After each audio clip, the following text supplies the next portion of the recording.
Madam Speaker, I rise on behalf of the wonderful people of St. Barnabas, persons in Coconut Grove, Black Village, Big Pond, Rock Crusher, and the Oaksfield community. And it continues to be a distinct honor to rise on their behalf in here, as well as in my duty to offer the thoughts, the concerns, the cries, the plight of the Bahamian people from, thank you, from all walks of life. Madam Speaker, before I get to the pieces of legislation and issues surrounding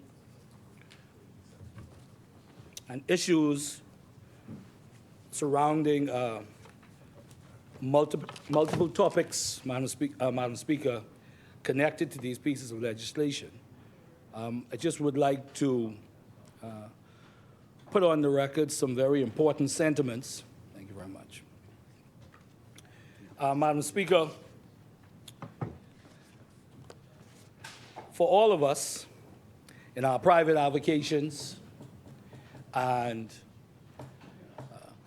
many other aspects of our lives outside of what many would deem the things that are very important to us, the truth is that it is those things that truly, truly matter in the scope of these lives that we are all living, and not to suggest that obviously the other things are not important, because they are, duty to country and building the communities we all love.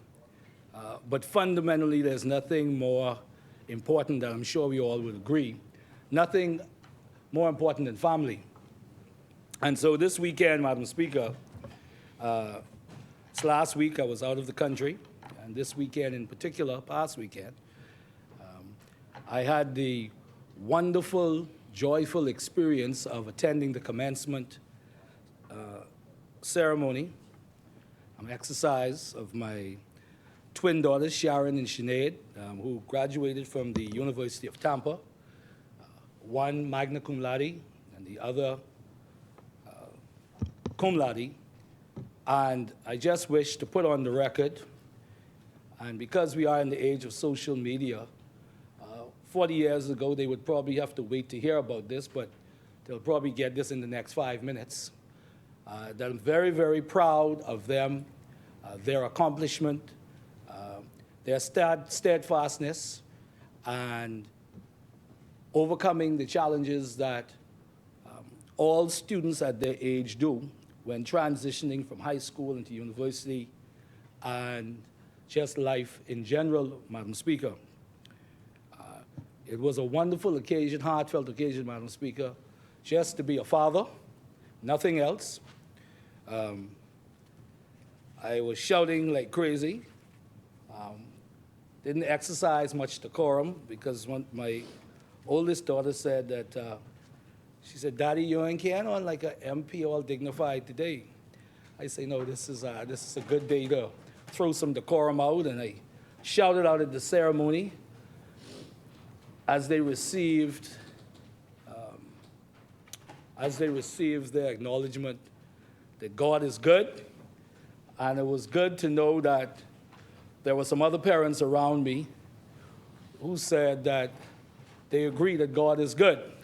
And particularly at that ceremony where it was obvious to most that I was probably the only father that had 2 children graduating at the same time.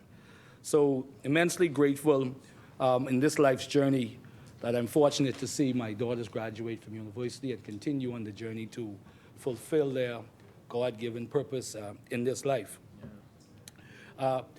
During that time in the United States, Madam Speaker, I got a call, a very distressing call, from one of my constituents, a concerned mother.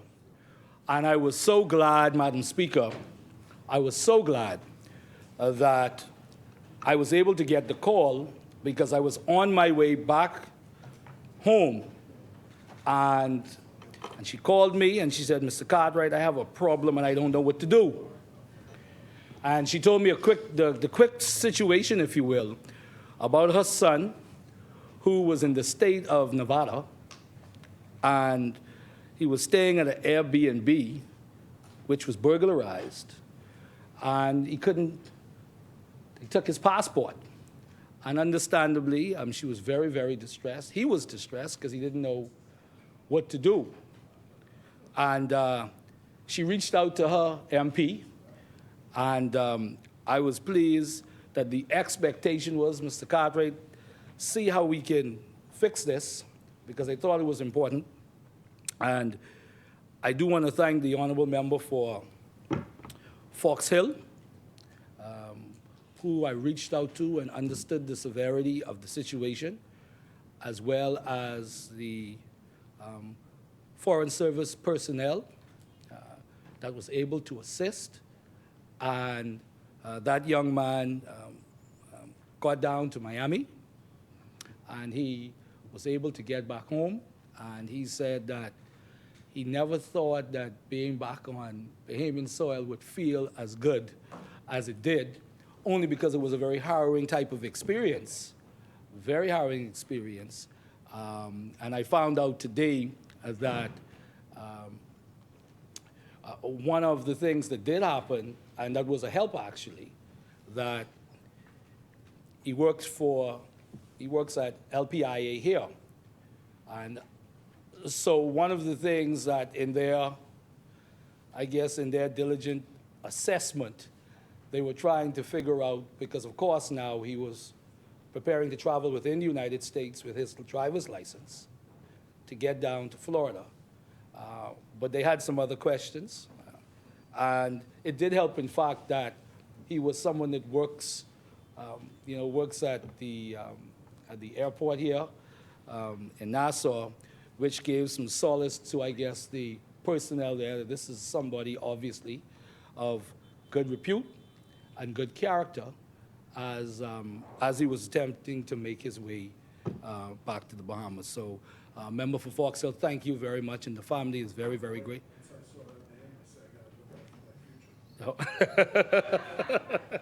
But they are very, very grateful, and they're very, very grateful for that. And they're grateful because in a moment as a Bahamian, when something extraordinary happened, the government, when it's the government of the Bahamas, not PLP government, the government of the Bahamas, responded in a timely and efficient manner. And so I do, again, would like to thank the member for Fox Hill and the Ministry of Foreign Affairs for being so diligent and efficient in that case, Madam Speaker. Madam Speaker, I'm also reminded, Madam Speaker, as I get into my comments in earnest about this debate here today, that in our commitment, Madam Speaker, in our commitment, the collective commitment that we have here to transform the Commonwealth of the Bahamas, we, as I always say, and I'm sure that every member here would embrace this, that in our eagerness and determination to ensure that important legislation is passed for, again, the transformation of the lives of the Bahamian people, Madam Speaker, that we be aware of blind spots and to appreciate that while there are things, and many things in life that are gradual, okay, and that you do not sacrifice progress for perfection, no doubt, we have a parallel duty to ensure, Madam Speaker, that we are addressing the problems that we face in a real and significant way, and that we are not spinning tires, if you will, Madam Speaker. Madam Speaker, This discussion today about the administration of justice, Madam Speaker, is something that we continue to have as we should, Madam Speaker. Particularly, Madam Speaker, is that we are, and we continue to be, in the middle of a crime crisis in the Commonwealth of the Bahamas, and as was said by the member for Kalani, and as we have said, and the leader of the opposition has said, that we understand that this is not a political issue, and we say that again because that's very, very important. There have been 46 murders in the Commonwealth of the Bahamas for the year. 46 murders, Madam Speaker. It's already been only 18 weeks in 2024, 128 days, yet 46 murders in the Commonwealth of the Bahamas. And so as we continue to put down these deposits of progress, these pieces of legislation, and we have said that we do support it, we do have to continuously be mindful that we don't allow ourselves to be paralyzed by the moments of flashes in the pan, so to speak, and those things that draw attention and amplify ongoing concern that we have, but yet we don't be as agile in terms of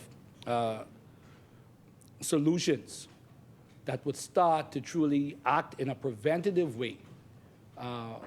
So, for example, Madam Speaker, this trial by Judge Alone and members on this side have given a number of pieces of views and perspective about it and where some improvements need to be made. But we support, but fundamentally we support this step in the right direction. We still have a fundamental issue that continues to plague us that we must, I believe, continue to focus on, and that I believe, to a large degree, we're still not being as aggressive, in my view, as we should be, because as I consistently offer to this House and to the Bahamian people, that there won't be a prison big enough to house, unfortunately, persons who are engaged in criminal enterprises and criminal activity in the Commonwealth of Bahamas if we don't find a way to stop the cultivation of that culture as best as we can, Madam Speaker. Madam Speaker, the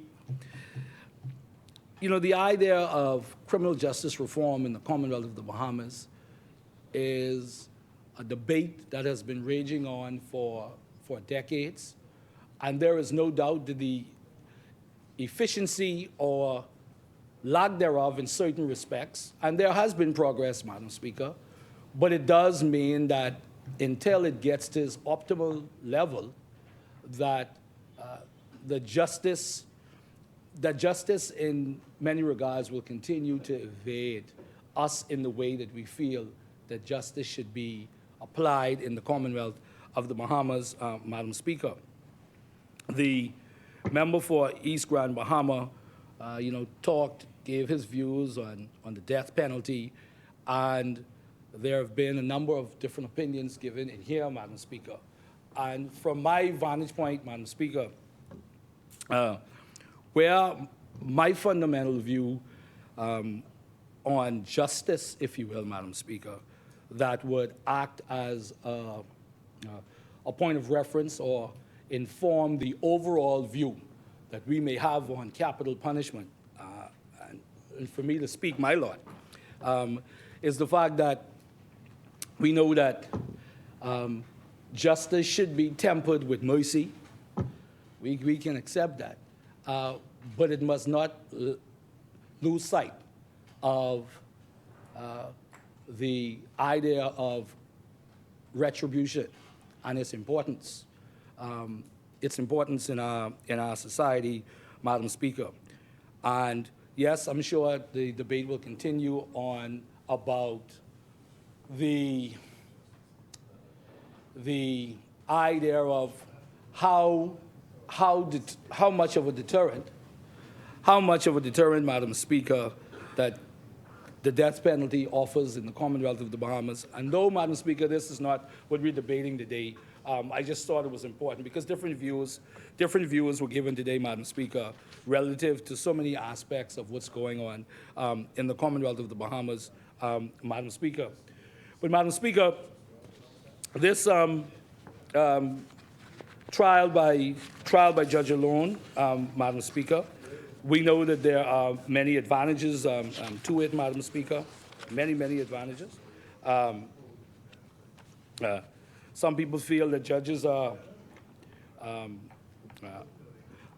guess, unbiased, and so it would allow, and they're less inclined to let their emotions affect the outcome of the case, Madam Speaker, and obviously the efficiency of what a trial by judge alone may offer persons who wish to elect to take that option, Madam Speaker. And so, Madam Speaker, this is a very important direction we are headed in, Madam Speaker, very important. I believe that we must continue to have a larger discussion in a real and significant way, in a generational shifting way that will allow us to make major progress as it relates to the administration of justice in the Commonwealth of the Bahamas, Madam Speaker. Madam Speaker, as I indicated that I did not intend and I do not intend to be very long, I do wish to say, Madam Speaker, that my good brother and fellow Valley boy, the member for Centerville, had laced throughout his contribution, some things that we here on the opposite side find very fascinating. And that is that the government continues to live in a place, we believe, that the Bahamian people are not living, Madam Speaker. Because you hear about the numbers that they choose, that they wish to amplify, but there are numbers and experiences going on in the Commonwealth of the Bahamas that they are equally responsible for, Madam Speaker. The honorable member for Centerville talked about better off now than they were 2 years ago. But if you talk to the Bahamian people, they weren't overtaxed 2 years ago. I mean, they weren't overtaxed. They were not overtaxed. They were not overtaxed. They were not overtaxed, not as far as the Bahamian people are concerned. So Madam Speaker, well, I challenge the member for Yamacraw to stand up and say that his people, that I challenge the member for Yamacraw to stand up and say that the people of Yamacraw are not taxed enough. So challenge the member to say that the people of Yamacraw need to be taxed even more, right? I challenge him to say that. No, but I'm not yielding. I'm not yielding. So when I'm done, you can get up and say that, Madam Speaker. You know what I mean, right? So, all right, man. So, Madam Speaker,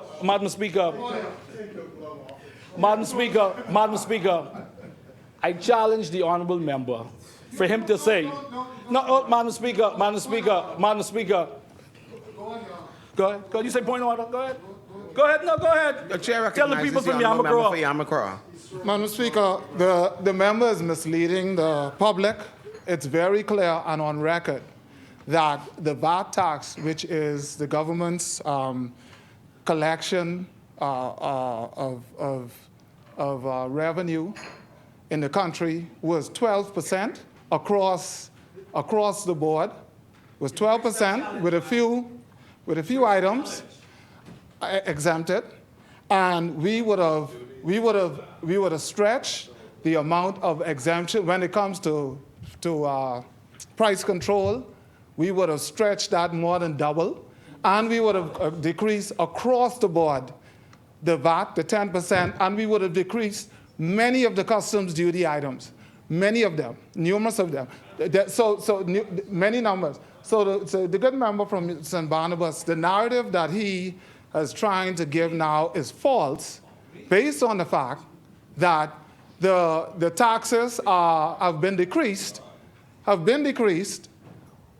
And there is no comparative data to show that people are overtaxed or more taxed under our regime. None at all. Thank you. Thank you, Honorable Member. Thank you, Madam Speaker.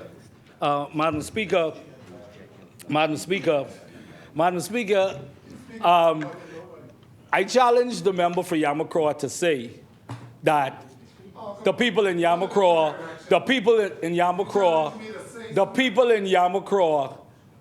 are fine with the amount of taxes that this government has put on them because they're not paying their fair amount of taxes. But he still did not rise to the challenge, Madam Speaker, and I was prepared to let him make that statement, but he has chosen not to, Madam Speaker.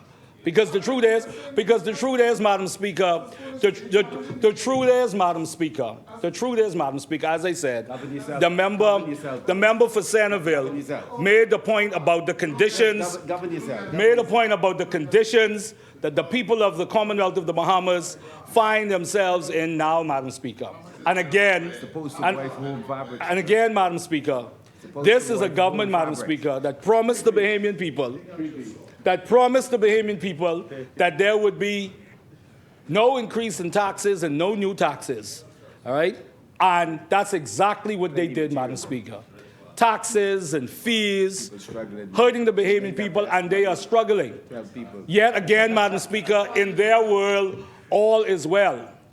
All is well in their world, Madam Speaker. But when you talk to Bahamians out there, if you talk to Bahamians out there, Madam Speaker, right? Well, that's your view, Madam Speaker. And I don't expect the honourable member, not at all. I don't expect the honourable member to heed what we are saying, because I remember just a short time ago,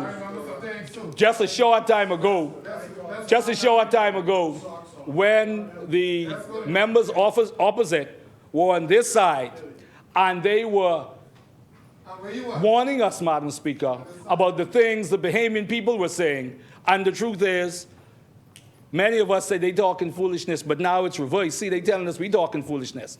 But the ultimate judge are the Bahamian people. The ultimate judge are the Bahamian people, Madam Speaker. So there is no doubt, Madam Speaker, no doubt that the Bahamian people have determined that this government continues to tax them like crazy. Well, listen, you have the ability to get up and speak for the Bahamian people, and so this is my version of what the Bahamian people are saying to me to tell y'all. So if you have an alternate view, so if you feel that the amount of taxes, through you, Madam Speaker, if the honourable member for Yamacraw feels that the amount of taxes and fees they've put on the Bahamian people is adequate and it ain't a big deal, then he should say that. I am here to make the case that it's wrong and it's hurting the Bahamian people. And he has the ability to get up and stand up and say the reverse if he chooses to.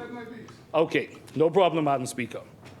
Madam Speaker, so I thought that was very interesting from the member from Centerville in terms of the state of affairs in the Commonwealth of the Bahamas since the government has come into power, Madam Speaker.